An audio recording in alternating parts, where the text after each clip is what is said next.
ये तस्वीर है भारत और चीन के बीच के रिश्ते में घुली तलखी में नरमी आने की। पिछले 1 साल से जारी सीमा विवाद को सुलझाने की दिशा में आगे बढ़ने की। दोनों देशों के सैन्य अधिकारियों ने हाथ मिलाए। फिर इसके बाद भारत और चीन की सेना ने एक एक करके शुरू कर दिए अपने अपने टैंक्स पीछे हटाने। दरअसल भारत और चीन के बीच पूर्वी लद्दाख इलाके में पिछले करीब 1 साल से जारी सीमा विवाद के बीच गुरुवार को रक्षा मंत्री राजनाथ सिंह ने राज्यसभा में बड़ा ऐलान किया।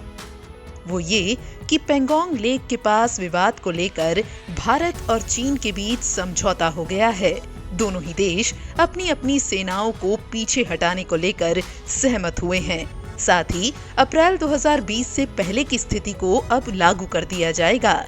और तो और बुधवार से इस प्रक्रिया को लागू करना शुरू भी कर दिया गया है। राजनाथ सिंह ने राज्यसभा में कहा कि पेंगोंग झील के दक्षिणी और उत्तरी किनारे से सेना की वापसी का समझौता हुआ है।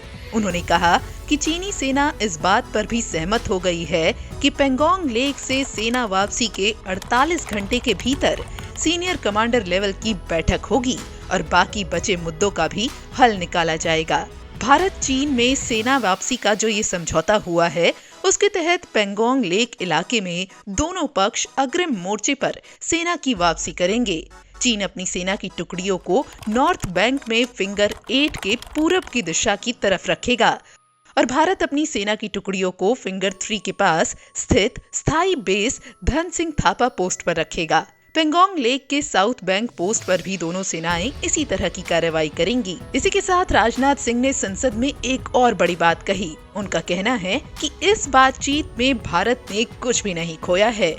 बता दें कि भारत में चीन के बीच पूर्वी लद्दाख इलाके में मार्च-अप्रैल 2020 में विवाद शुरू हुआ था। इस दौरान कई मौकों पर भारत चीन के बीच बात हुई, लेकिन कोई ठोस नतीजा नहीं निकला था। लेकिन 24 जनवरी को भारत और चीन के कोर कमांडर स्तर की 9वें दौर की बैठक के बाद दोनों पक्षों के बीच आपसी सहमति बनी थी और अब इसी के आधार पर दोनों देशों के बीच मामला सुलझता नजर आ रहा है।